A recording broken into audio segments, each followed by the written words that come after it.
Girl, I don't know who came up with this whole idea of first world, developing country, and third world, but if this is what a developing country looks like, I mean, like, seriously, like, what? Girl, what? So you're telling me that Europe and North America are the first world? For me, it's crazy. The fact that we're still looking at the West as the example to follow, as the center of the world, just reinforces that all the systems are built on colonialism and neo-imperialism. I'm in Malaysia. More specifically, I'm in Kuala Lumpur. Malaysia is considered by the West to be a developing country, but if you look at this, it looks developed to me. Now I can walk the streets of Malaysia's capital without worrying about my phone being stolen. I can also ask people for directions because at the forefront of the culture here is respect and consideration. I tell people to maybe check again or consider what they know about these countries, because it's not what you think.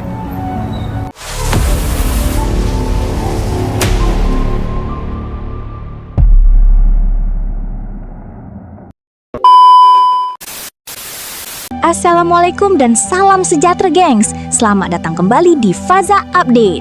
Hari ini kita nak bincangkan satu perkara yang betul-betul menarik perhatian ramai pelancong luar. Mereka datang ke Malaysia dengan jangkaan biasa-biasa je, tapi bila sampai terus terkejut. Ada yang sangka Malaysia ni cuma negara yang sederhana, tapi realitinya terus buat mereka hilang kata-kata. Bandar moden, pemandangan cantik, makanan padu dan rakyat yang mesra.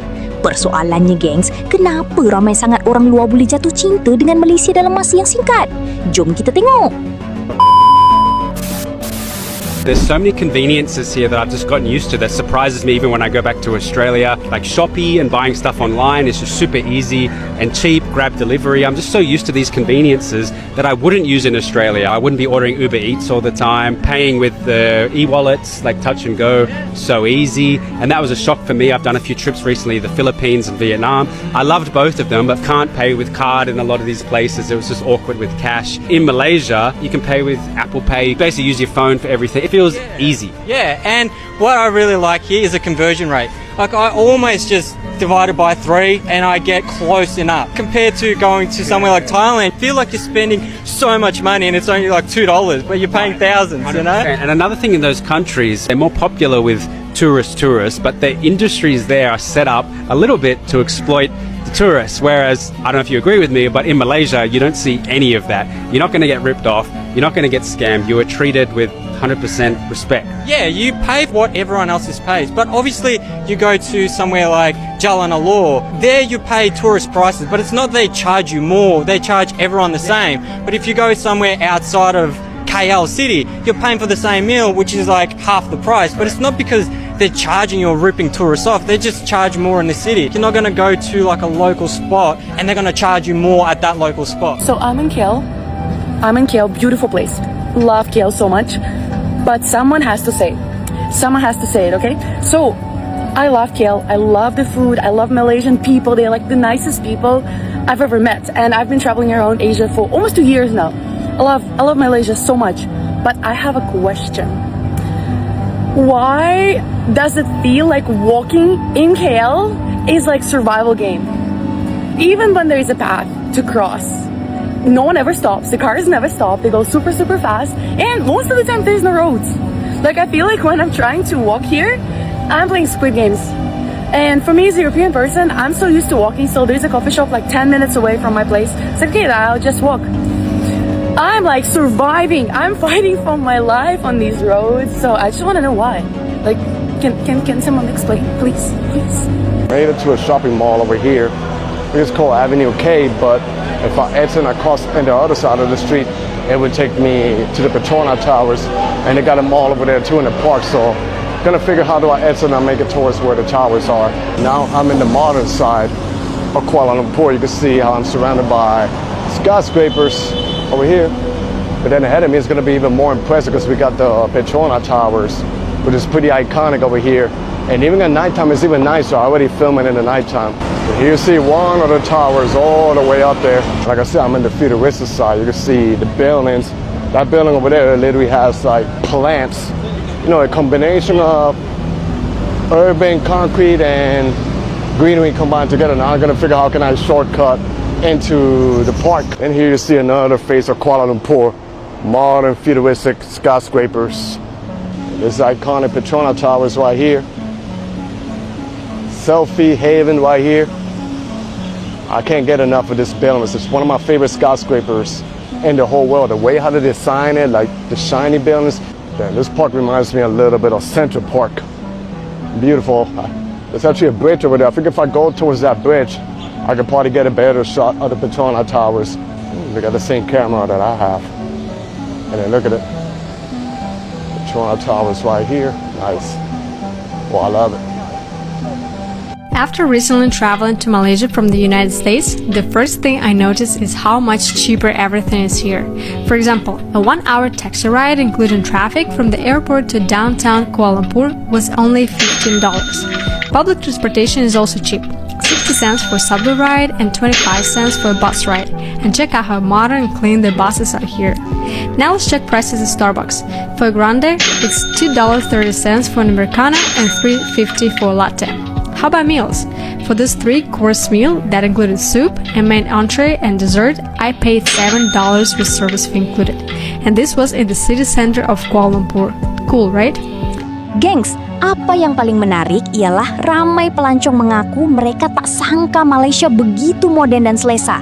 Kuala Lumpur misalnya dipenuhi bangunan tinggi, sistem pengangkutan yang mudah, kawasan yang bersih dan suasana yang lebih tenang berbanding sesetengah bandar besar lain. Bukan itu saja, mereka juga kagum dengan kepelbagaian budaya yang ada di Malaysia. Dalam satu tempat, kita boleh jumpa budaya Melayu, Cina, dan India hidup bersama secara harmoni. Dari segi makanan pula memang tak perlu cerita panjang. Laksa, nasi lemak, roti canai, dan pelbagai lagi hidangan tempatan buat ramai pelancong terus jatuh cinta. Tapi gengs, kadang-kadang kita sendiri terlalu biasa dengan apa yang kita ada, sampai tak sadar betapa istimewanya negara ini. Orang luar datang dan nampak nilai yang besar, sedangkan kita pula kadang-kadang terlepas pandang. Sebab itu penting untuk kita sama-sama jaga kebersihan, hormat antara satu sama lain, dan terus kekalkan sikap mesra yang menjadi identitas rakyat Malaysia. Pernah nggak kalian sadar kalau kota-kota di Malaysia kelihatan rapi? Jalanannya lebar, kabel listrik nggak semraut, dan ada ruang hijau kecil di sudut-sudut kota yang bikin suasananya adem. Semua itu ternyata bukan kebetulan, tapi hasil dari urban planning yang memang direncanakan dari awal. Mulai dari penentuan zona perumahan, bisnis, industri, sampai ruang publik dan taman. Makanya tiap kawasan di Malaysia tuh udah jelas. Rumah di sini, toko di sana, jalan raya dan trotoar teratur, dan nggak banyak campur aduk yang bikin kota terasa sumpek. Selama aku tinggal di sini, jalanannya juga jarang banjir karena drainage-nya tertata dan ruang hijaunya cukup banyak. Jalanannya juga dibuat lebar karena sejak awal udah diprediksi jumlah kendaraan bakal naik. Kalau kamu tinggal di Malaysia, coba komen kawasan mana yang paling kamu suka dari segi kerapian dan penataannya. There's one thing that really shocked me about moving from the UK to Malaysia. It's not the food, it's not the culture, it's the apartment blocks. Everyone we've stayed in has been like a mini village. You have a swimming pool, a gym, play area for kids. This is something that we just don't get back home. Even as a luxury, it just doesn't exist. But there's one thing I don't understand. Has the design always been this way? When did they start building these massive apartment blocks like mini villages or towns? I remember once we stayed in Centrino Pandan during Ramadan. The facilities floor came alive in the evening, and it was had a real community feel to it. I think every apartment block ever built should be built that way. You're lucky if you get a car park in the UK. Foreigners are rushing into Malaysia, and once you see why, it will actually start to make sense. Quietly, more people are choosing Malaysia, not just to visit, but to actually live. So much so that Malaysia just made it harder for foreigners to stay in 2025. And they're still coming. It's weird because Malaysia isn't the richest country, it's not the most hype, it's not trying to be the center of the world. That's exactly why foreigners keep coming. You see, if you're looking at what's happening globally, in many major economies, life is actually getting way more intense. In the US, top cities are demanding 6-figure incomes just to feel stable. In China, competition has become so extreme that entire cultural movements like the Tangping, which literally means lying flat just to reject the stressful system. Work is harder, housing is brutal, and the pressure never really switches off. And at some point, a quiet question starts forming. Is this place actually worth it? This is where Malaysia enters the picture. Life here isn't slow, but it's also not suffocating. You can still build a career, still earn globally, and still live well, but without feeling like you're constantly only one step away from falling behind. For many foreigners, Malaysia just feels right. There's something else that's really easy to miss. Malaysia also understands Asian values, family, community, respect, but it also runs comfortably in English, global systems, and international business norms. For foreigners, that balance is pretty rare. Too Western and life feels really isolating, and too individualistic. Too close and life feels really restrictive. Malaysia sits right in the middle. And then there's stability. Despite what the media suggests, Malaysia is actually pretty peaceful. We don't really have any sudden civil wars here and there, no extreme policy swings, no constant geopolitical tension. For people moving families, savings, and long-term plans, boring is safety. And by the way, this is actually great. Foreigners coming to Malaysia isn't actually a problem. To me, I think it's a great opportunity. The real question now is, how do we use it to make Malaysia better? Guys, I think I found the equivalent of blue water in Malaysia. Actually, this is just fucking mental. Alright, yeah. 1, 2, 3, 4, 5, 6 floors, and I'm pretty sure it goes down one more. That's one side. And then look at the state. Look, it just keeps going. More. And then look, it goes more down there.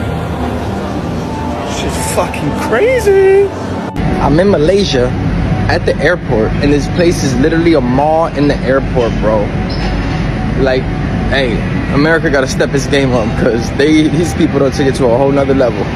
I've seen some nice airports, and yeah, they got some stores, but this airport was literally a mall. It had everything from restaurants, food, bakeries. You know, I had to go ahead and give me a little dessert with my sweet tooth fast. Back in the States, it's like, where are we spending our money at?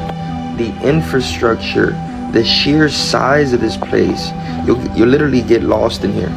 Every store you can think of, they got it. And what was really impressive was the size and organization of this place. I don't do much shopping, but I was ready to drop a bag in this mug. Coach stores, Louis stores, Prada stores, tech stores. I don't got a girl, but I was ready to buy her something cute at Victoria's Secret. Are these those infamous sleeping pods or just massage beds? Delayed flight? Take your ass on the treadmill, cause they got it. Need a nap in between flights? Like, come on, America, you cooked. If you get the chance to get a connecting flight to Malaysia, do it. Or just plan a visit, cause I'm coming back for sure. There's this one comment about Malaysia that I keep hearing from foreigners that are visiting Malaysia for the first time, and it always makes me think, like, really, where do you guys take it from? Every time I meet some foreigners that are visiting Malaysia for the first time, I ask them, how do you like it? How's your experience in KL? And literally like 7 out of 10 people say, I did not expect KL to be like this. I'm always asking them, okay, what did you expect and what do you mean? And then say that they did not expect KL to be so modern and so developed. And I'm always thinking, what did you think it's gonna be? Surely you've heard about Petronas. Did you think it's like built in the middle of the jungle?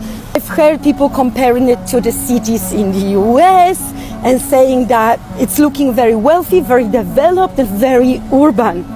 But then for me, I was surprised the other way around. Before I came here, obviously with the research and with knowledge about Twin Towers, I was expecting KL to be quite well developed and the skyline being very impressive. But I did not expect it to be so green. That's what stood out to me at the very beginning, that even though it's such a metropolitan city, the crazy amount of high buildings and complex roads, that is still so green and so jungly.